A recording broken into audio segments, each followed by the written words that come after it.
Social inclusion was at the heart of Bill de Blasio's run for mayor 2 years ago. But since the start of his mayoralty, some advocates have been worried that the mayor was appointing too few Latinos to leadership posts. And recently, those complaints came to a head when Latino advocates walked out of a city hall meeting meant to address their concerns. Are Latinos underrepresented in the de Blasio administration? Can other groups make the same claim? And what impact has that had on policy? Let's discuss those issues with people close to the debate. I'm joined today by Samuel Cruz. Welcome back, Professor Cruz, who is an assistant professor of church and society at Union Theological Seminary. I also want to welcome Javier Nieves, the chairman of the Campaign for Fair Latino Representation. Welcome, sir. And from the Bronx, New York State Assemblyman Luis Sepulveda. Thank you very much for making the trek out here. Thank you. Let's start with you, Mr. Nieves. You are from the Committee for Fair Latino Representation. Is what's happening now unfair? Oh, absolutely. It's continuing the policies and practices of two previous Republican administrations.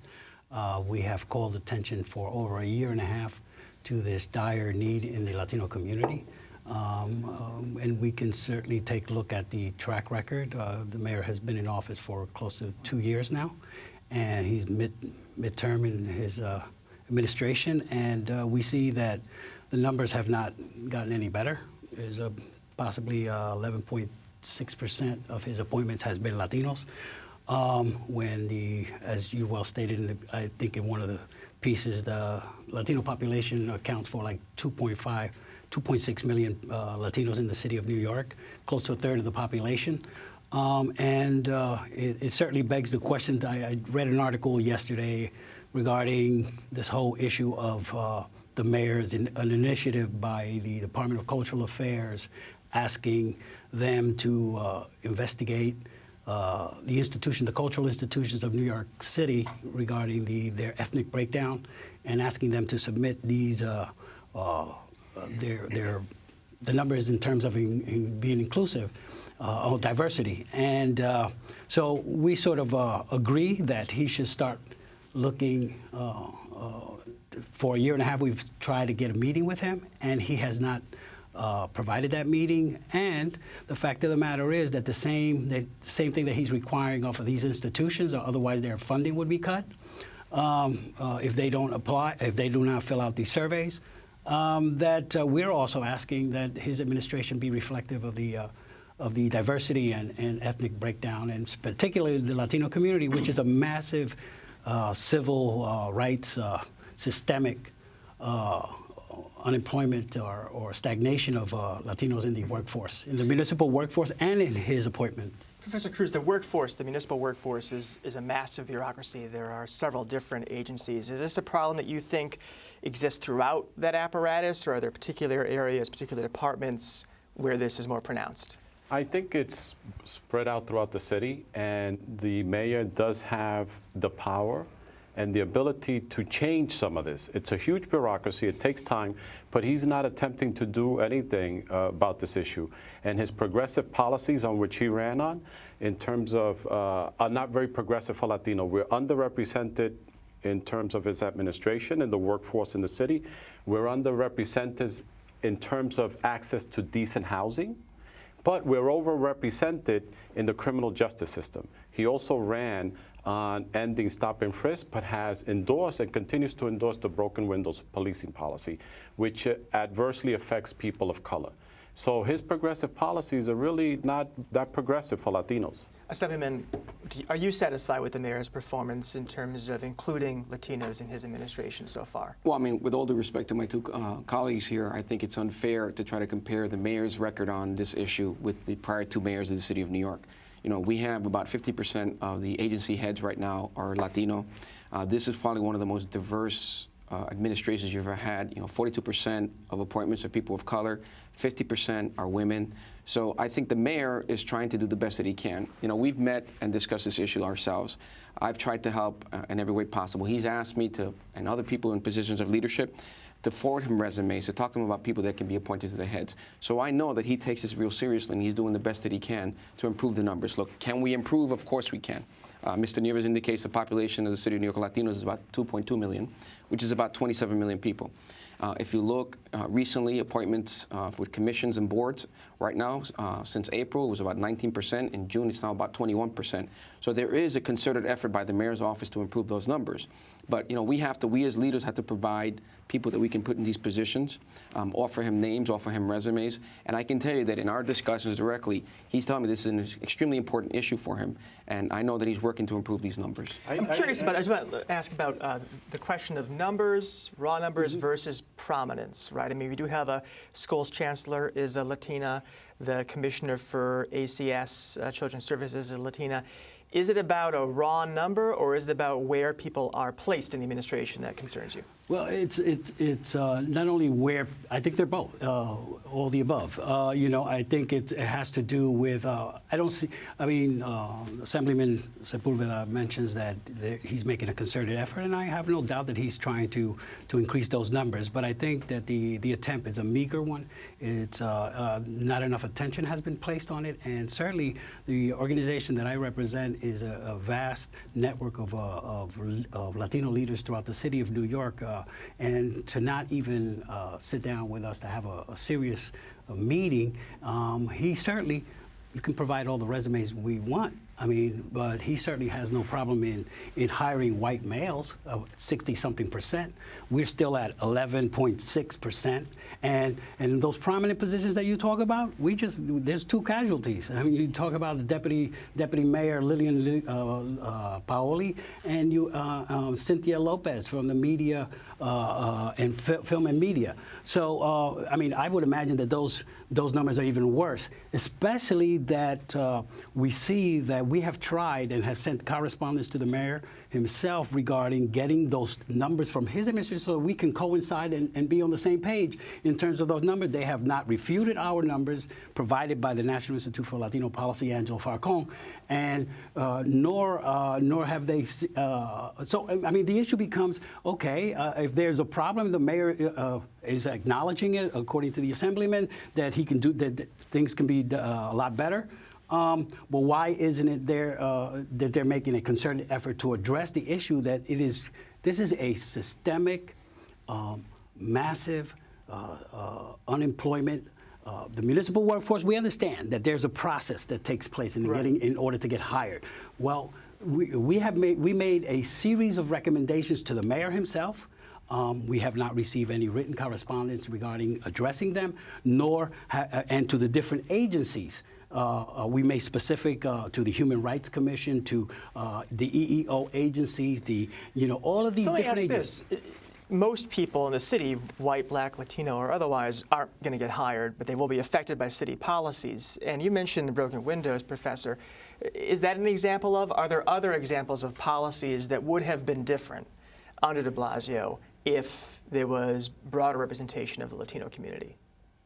I think if he had respect for the Latino community, he wouldn't have hired Bill Bratton, one of the first hires he did, who developed the broken windows policy. So even asking the Latino community for resumes is insulting, patronizing, and borders on racism, because you're basically saying that the way we could bring Latinos into the administration is different than how we bring other people into this administration. They go out and seek the qualified people. And we know tons of qualified, overqualified people who have applied.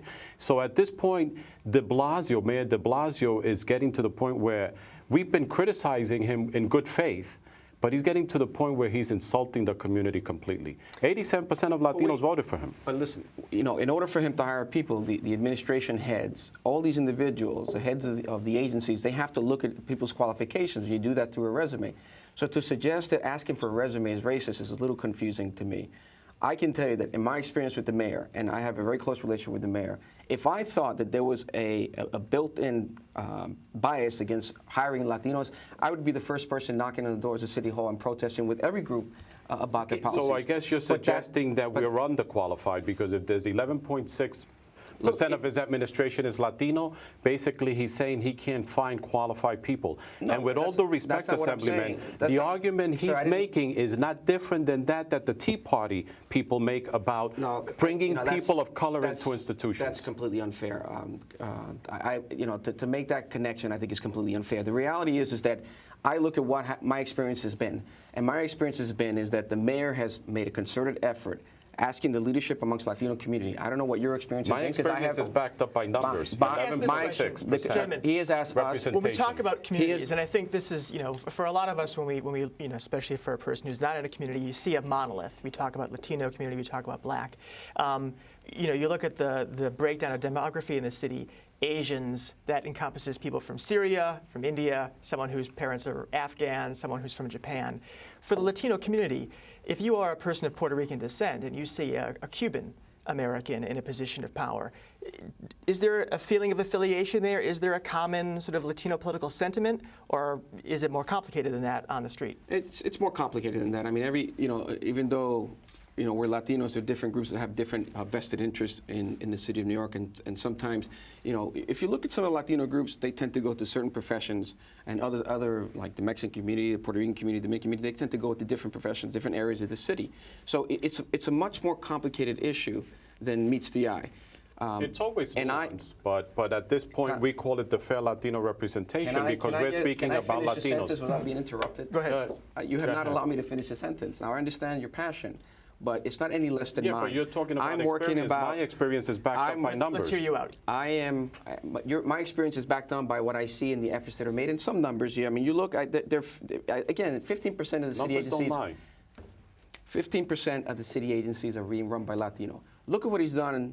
I mean, you want to talk about the prior administration. Look what he's done on the bench, right? The advisory committee for the Judiciary Advisory Committee is run by a Latina, Carmen Patrick, who is a Court of Appeals judge here in the state of New York. And as of today, he's appointed 4 Latinas to family court. You look at the prior administration, in 12 years, they appointed only 10 in 12 years. So you're not going to argue with me that the mayor's way across the cards on that. Let's get Javier. Luis, can I ask you a question? Mm-hmm.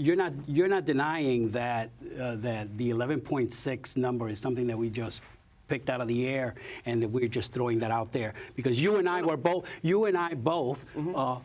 Not only endorsed the mayor initially, but helped him in his campaign. Mm-hmm. I did his campaign in Sunset Park. Mm-hmm. And so I'm a former state assemblyman also. Yes, I know. And I can tell you that this isn't about Bill himself. This is about the policies that he has maintained to previous administration. And you're saying that it's unfair to compare it? Well, you know what? This is the nature of the beast. It's politics. And you know what? We got you elected. 87% of the Latino electorate voted for you. And you know what? You have a responsibility towards that constituency. Can I ask a question about the previous administrations? Just because this comes up often when we talk about this problem, which is there is a legacy of previous discrimination in terms of whether people have been given the chance to attain the qualifications to do these jobs. Right. And is that relevant here? Does Bill de Blasio have the ability to find sufficient people to satisfy you, or what previous mayors have done, does that limit his ability to say, you have the kind of resume that I can make you the commissioner of X, Y, or Z? Well, he sets the tone, he sets the leadership, he sets the policies, he tells the commissioners on how much time they spend on what issues and whatnot. That's what a mayor does. And you know what? To suggest that he cannot make a concerted effort to address a major disparity in Latino hiring in the city of New York, or at least we made substantial recommendations, and we wanted to engage the mayor himself and his administration in addressing this. We know that this problem didn't start with the mayor, Bill de Blasio. We understand that. This has been going on for some time. But a mayor that ran on being inclusive, transparent, on diversity, he has fallen far short from the mark in terms of the Latino community. So, the reality here is that he can change that tone. We've been giving him the benefit of the doubt for close to 2 years now. And you know what? He has not stepped up. But that's where I disagree, because I believe that the mayor. Professor Cruz, then we'll I think also that we are equal citizens to all other citizens. So why would the assemblyman here quote and suggest that some people have been appointed as if we should be satisfied with crumbs. That's what I don't understand. We're calling for respect of the Latino community. If it's still 11.6, if we're still way behind, we're not going to be happy because he doled out some crumbs. That's patronizing. Let's let Mr. First of all, Sepulveda you give respond to that. examples. You talk about broken windows that has nothing to do with this issue. Yes, I'm not. it does. Nobody's. This is not about patronizing. I'm giving you numbers that indicate that there is an effort on the part of the administration to increase the number of Latinos in the city of New York, in the administration and other places. We're talking about the bench, which is just equally important as working in an administration, as a head administration, because you can't deny the impact that individuals have if they get appointed on the bench by the mayor of the city of New York. Now, you talk about the numbers, right? 11.9%. I know that the numbers can improve. We're not in a disagreement about that. I think where we disagree is that I'm telling you that there is an effort by the mayor to improve these numbers. You know, what is the proper number? If we represent 27% of the city, what you're saying is that unless we have 27% of the workforce, then we haven't achieved our goal. That's not what we're saying. But can I basically state? I guess the best way to put it is when you can start naming the Latinos that the mayor has in his administration by names, there isn't enough. That's the old sort of joke, so to speak. When you start naming Carmen Sepulveda, I actually voted for Carmen Sepulveda to become the head judge in the state when I was in the state assembly. So to state that Carmen Sepulveda is because he put her in the to chair the judiciary committee and process. That's great. That's fantastic. But we have seen that that there's been 2 casualties of 2 Latinas who have left. Well, Paoli went to Health and Hospitals Corporation, so I wouldn't say that's a casualty. I think that's a step up for her. But I think that there's. Yes. I think it's been widely reported that there's been some rumblings in terms of how things are being run or how things are being done internally, and I would imagine that's with all administration. Let me pull back for just a final question as the crass political one. Regardless of, and this goes to you first, you disagree with the premise, but does that premise what are the political consequences for Bill de Blasio from this concern? And is this something the administration is worried about becoming a perception? Oh, I mean, absolutely. I mean, the mayor understands politics, he understands numbers, he understands that a large portion of the Latino population voted for him, and he understands that even if the perception is out there of these numbers, because I think to base this discussion solely on numbers is unfair because it's a little bit more complicated than just percentages. Now, the mayor understands, I believe, that this could be a potential problem, and so this is, even if it's a perception problem.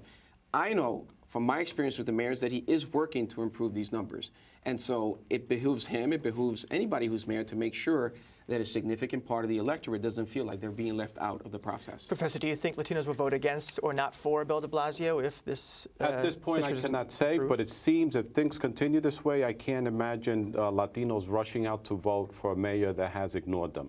I am part of the Clergy Advisory Committee, so I'm pretty close to the mayor's administration, too, and see what's happening there. And the fact is that no matter what the assemblyman wants to say, there is a real problem. The representation of Latinos in this administration is extremely low, and it doesn't jive with the progressive politics that he ran on. But my position is that they are working to improve these numbers. That's what I'm saying to you. I'm not saying that we shouldn't have greater numbers. I don't know what the threshold for you would be satisfactory. If we have 27% of the population, would be then the administration would be 27%. To white people and anyone else. Let me ask just a last quick question. Is this part of a larger concern about Latino political power in the city, that it doesn't match the population numbers? That goes back for several years. Is this a subset of that? Yeah, it has a little to do with some of that, I would imagine. But I think that one can't deny the facts that are being put forth. Look, it's not that we all understand that things are hard, but is it hard only for the Latinos? I mean, nobody's talking about the mayor went after cultural affairs and to ask them to provide statistical data on their diversity, and if they didn't, they would lose their funding, or they would not get funding that in 2017. So, I mean, there are certain things that the mayor can do to show that, hey, look, I'm being sensitive and very attentive, and I understand your problem. But at this point, there's been a complete denial that this problem probably say, actually, Assemblyman Sepulveda is the first one that I can hear stating that, that the mayor acknowledges that this is an issue, that more can be done. But we're not talking about more. We don't want to be brushed over. And I understand. I mean, there's certain people that will say that it's difficult for the mayor to do, that he's only been there 2 years, that this is there's been 2 previous Republican administrations, the 10 years of Republican. But you know what? The reality is that he sets the tone. And in our community, in the Latino community, there's such a thing called respect. And and that respect is lacking and transparency in dealing with our community. And that's questionable. And so our community is looking very closely. The doors are still wide open. The mayor has an opportunity to address those issues. But if he does it, he will suffer the consequences of his action when it comes to, especially now that I think he kicks off his re-election campaign. I mean, look. Thank you very much. The door is wide open and the discussion is wide open, and we'll hopefully continue it here. Thank you very much, everybody, for being on.